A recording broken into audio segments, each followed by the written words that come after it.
प्रिय देवला परेशान मत हो बेटा। देखो प्रिय, किसी का घर बहुत बड़ा होता है, हम देखते हैं हर वक्त तुम चिंतित रहती हो। अगर भगवान चाहेगा एक दिन संतान होगा, इस तक तो राज का वारिस बनूंगा। आओ बैठ करके प्रभु का आराधना करते हैं।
कि तुम्हारी ये हालत और तुम्हारी पत्नी की हालत क्या हुआ, क्या परेशानी है? जीजा जी जरूर बताऊंगा जीजा जी। बताओ बच्चों, किस सारी रैयत मेरी आज बागी क्या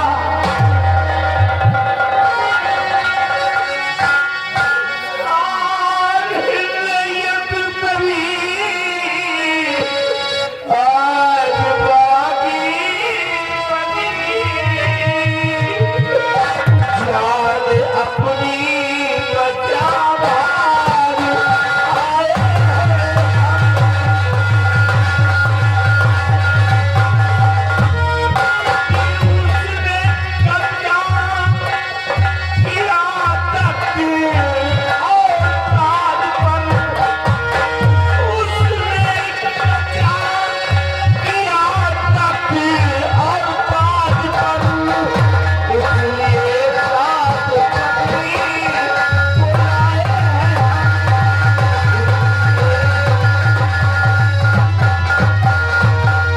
जीजा जी हमारे राज पर दुश्मनों ने चढ़ाई कर दिया, सभी लोगों को मार डाला। पति पत्नी दोनों किसी तरह जान बचा के भाग आए हैं और आपके शरण में आए हैं। जीजा जी जीजा जी हमें थोड़ा सहारा दें।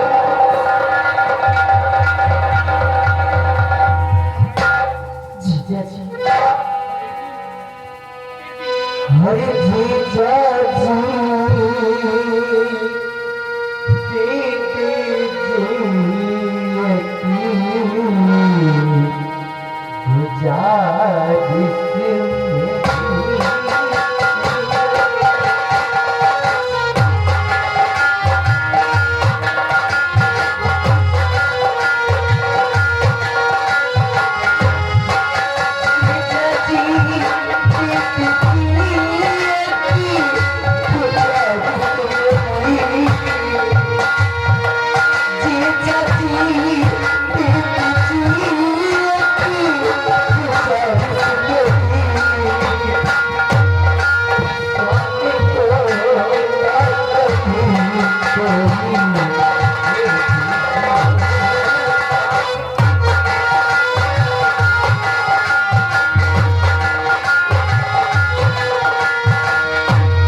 जी आज जब हमें हमारे बुरे वक्त में कोई रास्ता न नजर आया तो बड़ी उम्मीद व आशा लगा करके ठीक है हम आपकी शरण में आ गए। इसलिए आज से विनती है कि जैसे जी आप स्वामी जी को कोई नौकरी दे देंगे तो हमारा जीवन आसान हो जाएगा। जीजा जी बड़ी आशा व उम्मीद लेकर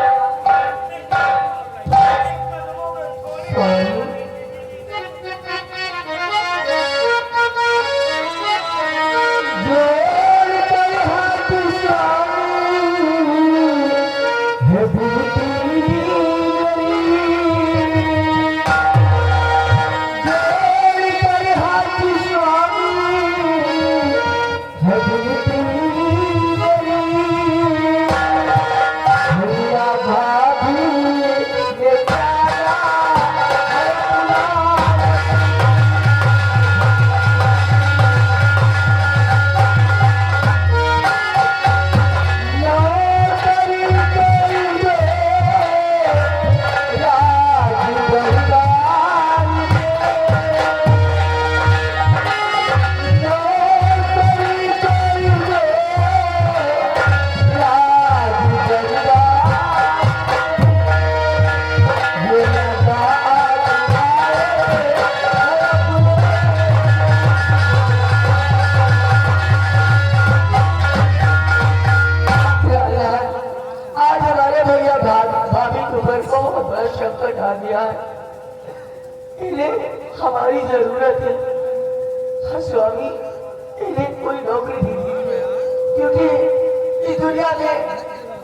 हमारे सिवाय का कोई नहीं है।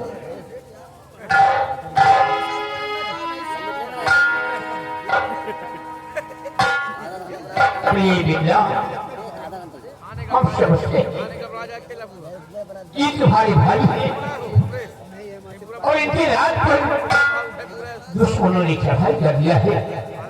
ये घर से बेघर हो गए हैं, इनका सहारा देने वाला कोई नहीं है, इसलिए ये मेरे पास आए हैं। ये तुम्हारे भाई है और ये मेरे साथ ही ऐसी मुसीबत में हमें भी दर्शा रहा है। कदमों में थोड़ी जगह दे दीजिए।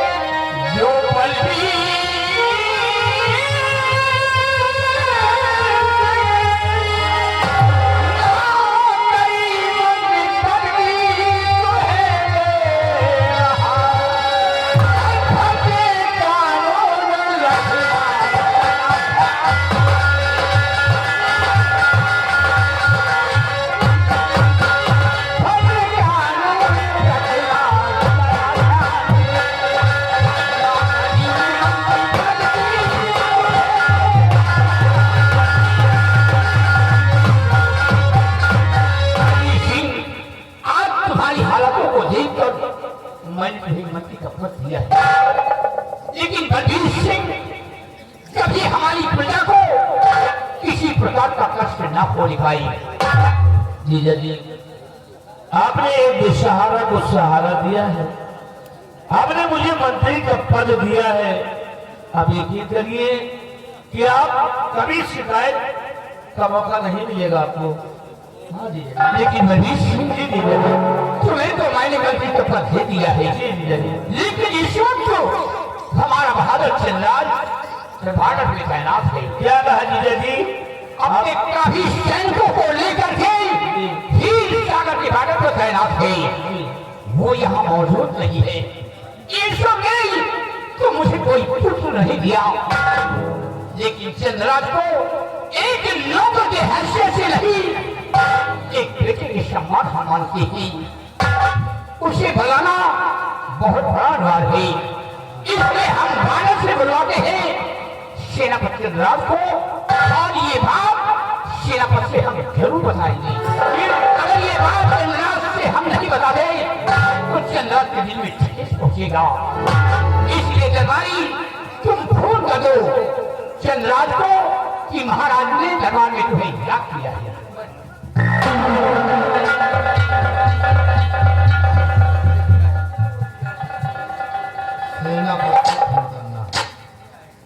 सेनापति के नंबर 98 29 12 15 17।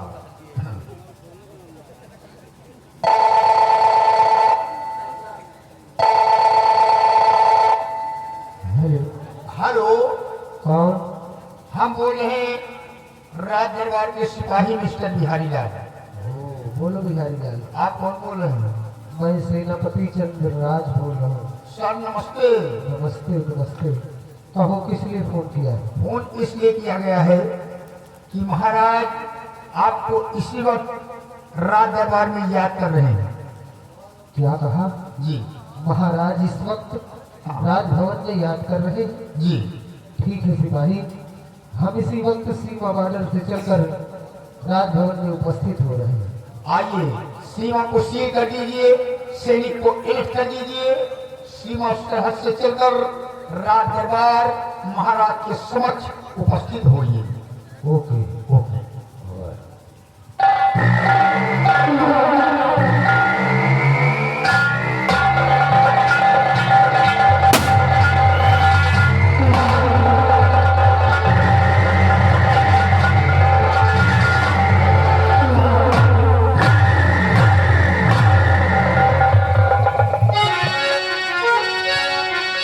तो क्या बुलाया मुझे साहब दरबार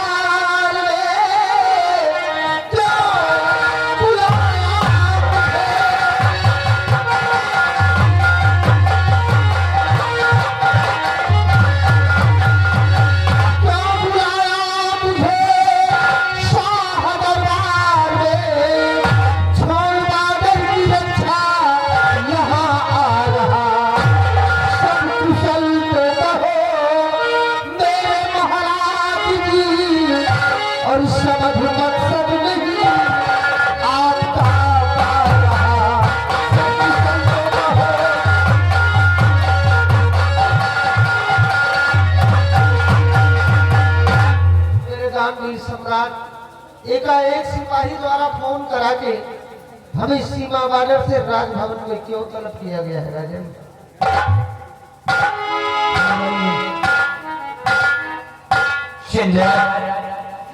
सबसे पहले ये बताओ कि सीमा के क्या सवाल है? सीमा सुरक्षित है, दुश्मन के आने का कोई खतरा नहीं है। बच्चे कोई भी दुश्मन, कोई भी आतंकवादी अपने मुल्क तारागढ़ के अंदर प्रवेश करने की जरूरत करेगा तो हमारे नौजवान बॉर्डर पर ही उस दुश्मन का नाम और निशान खत्म कर देंगे। फक्र है तुम्हारी बहादुरी पर। तुम जानना चाहते हो कि बॉर्डर से तुम्हें दरबार में क्यों तलब किया गया है? ये देखो सामने बड़ी सिलाई हुई, जरा इनकी हाथ को देखो। ये हमारे सारे साहब हैं, इनके राज पर दुश्मनों ने चढ़ाई कर दिया है। ये घर से बेघर हो गए हैं, ये हमारे शरण में आए हैं और हमने इनके हालातों को देख करके इन्हें मैंने मंत्री का पद दे दिया है, इसलिए तुम्हें दरबार से बुलाया गया है। ये आपके साले साहब हैं? हाँ, ये बलबीर सिंह है नाम बलबीर सिंह है।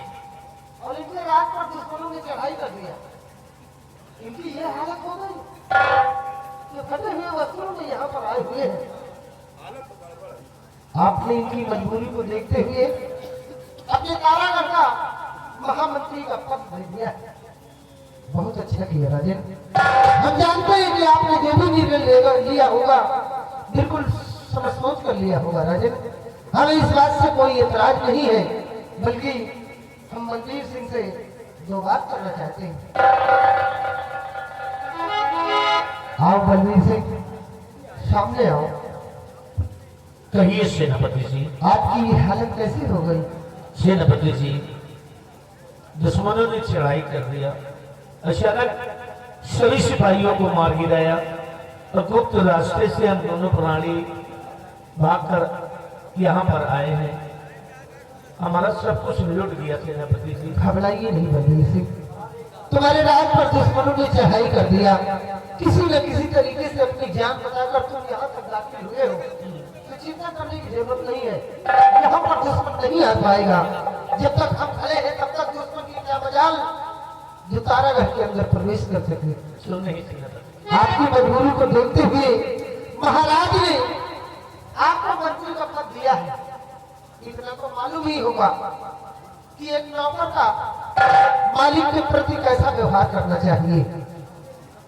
सेनापति जी, नौकर को बस यही व्यवहार करना चाहिए कि मालिक के लिए मालिक के आदेश का पालन करें, मालिक इस रास्ते पर कहे उस रास्ते पर चले, और अगर मालिक के लिए कभी जरूरत पड़ जाए जान कर देने के लिए तो मैं अपनी जान भी अपनी लीजा के लिए दे सकता हूँ सेनापति जी। वाह, महान खुशी! तुम्हारे शब्दों को सुनकर मुझे महान खुशी हुई है। बलबीर सिंह, हाँ सेनापति। आओ हम तुम गले दाल बाहे मिले,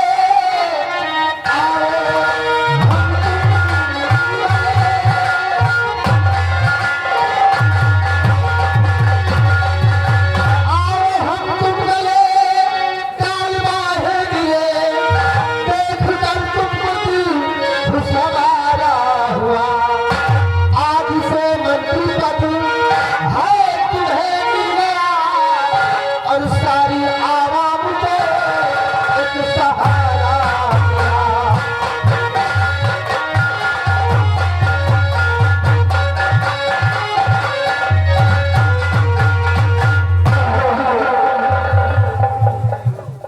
हुजूर, मेरे लिए क्या हुक्म है राजन? फरमाइए। जनरल, तुम्हारी ये हुक्म है, शॉट में नौजवान होने दो और जाओ हीर सागर के बॉर्डर पर तुम तैनात हो जाओ। ठीक है राजन।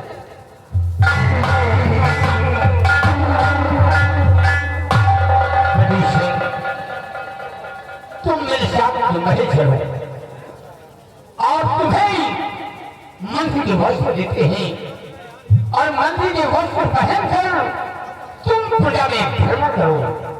अगर हमारी प्रजा को किसी प्रकार का कष्ट है, वह परेशानी है, तो उनकी परेशानी दूर करना तुम्हारा धर्म का धर्म है। नहीं होगी कोई परेशानी। आप भी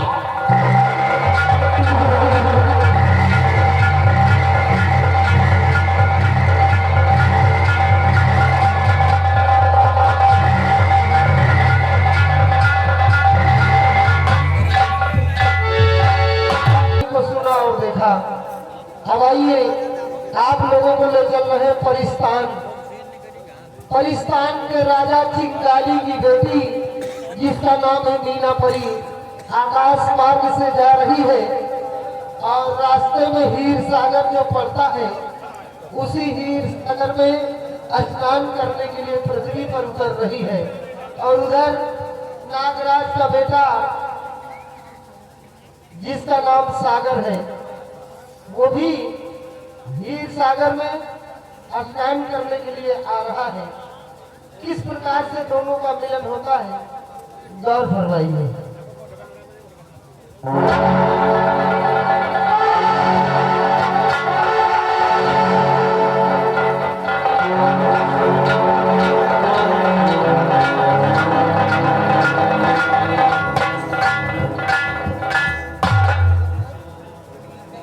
मैं नागलोक का वासी नागराज का बेटा, मेरा नाम सागर है।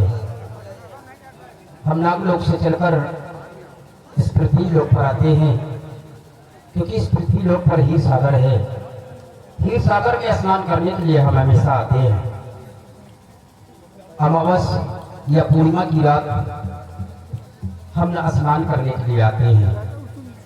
लेकिन असमंजस की बात यह है कि परिस्तान के सम्राट चिंगाली की बेटी, जिसका नाम मीनापरी है, वो भी इसी हीर सागर में स्नान करने के लिए आती है। एक दिन हम दोनों की हीर सागर पे मुलाकात हुई और मुलाकात होते ही हम दोनों की नजर में नजर मिली और नजर में नजर मिलते ही हम दोनों को एक दूसरे से प्यार हो गया है। उसी दिन से हम दोनों ने प्रतिदिन इसी हीर सागर पर मिलने का वादा किए हैं। मीना हमेशा मुझसे पहले आ जाया करती थी, लेकिन आज कहीं हीर सागर पर मुझे नजर नहीं आ रही है। मीना, मैं जानता हूं कि आप मुझसे पहले इसी हीर सागर पे आई हुई हो, लेकिन आप मुझे कहीं नजर नहीं आ रही है। कहाँ हो मीना? मेरे पास आओ मीना। मीना, मीना,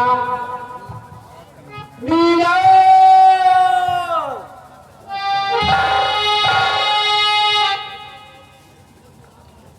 कहीं से आवाज भी नहीं आ रही है। देखिए मीना, हम तुम्हारे बगैर नहीं जी पाएंगे। जहां कहीं भी हो, आप हमारे सामने आइए। मीना, मीना।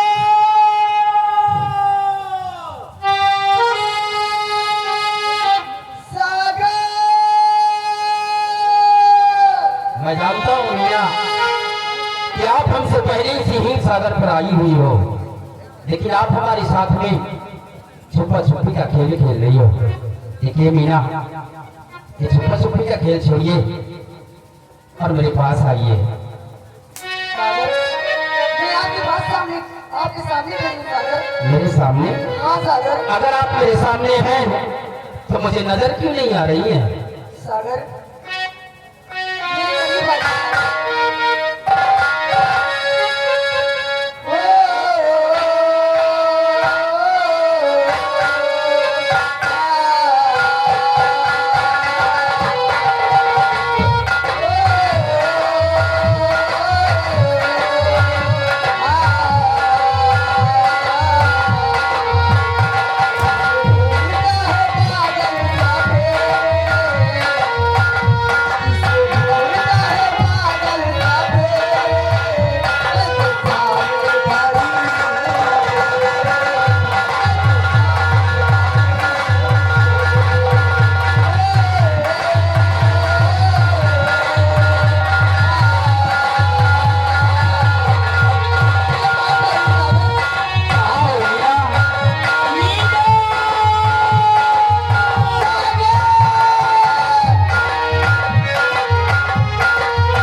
बाबा।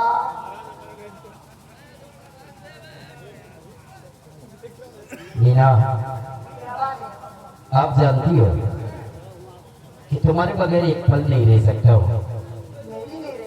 इसीलिए हमारे साथ में ये छुपा छुपी का गेम खेल रही हो क्यों? हाँ बाबा, मैं तो आपके सामने खड़ी हूँ। मेरे सामने खोज कर हाँ। इस हीर सागर के चारों तरफ परेशान हो गया, लेकिन आप मुझे कहीं नजर नहीं आई है। मीना, देखिए, जी करता है कि तुम्हें देखता ही रहूं। अच्छा, आप कहना क्या चाहते हो? सुनो मेरी बात को।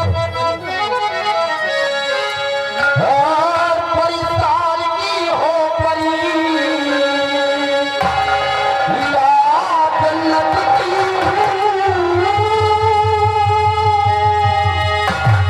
और मुझे छोड़ जाना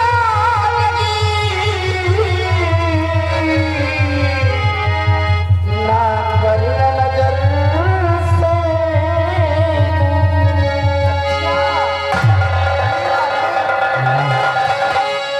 एक बात बोलो। और परी मेरा करेला, मेरा मानिता।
हर पल सिर्फ तुम्हारी ही याद बनी रहती है।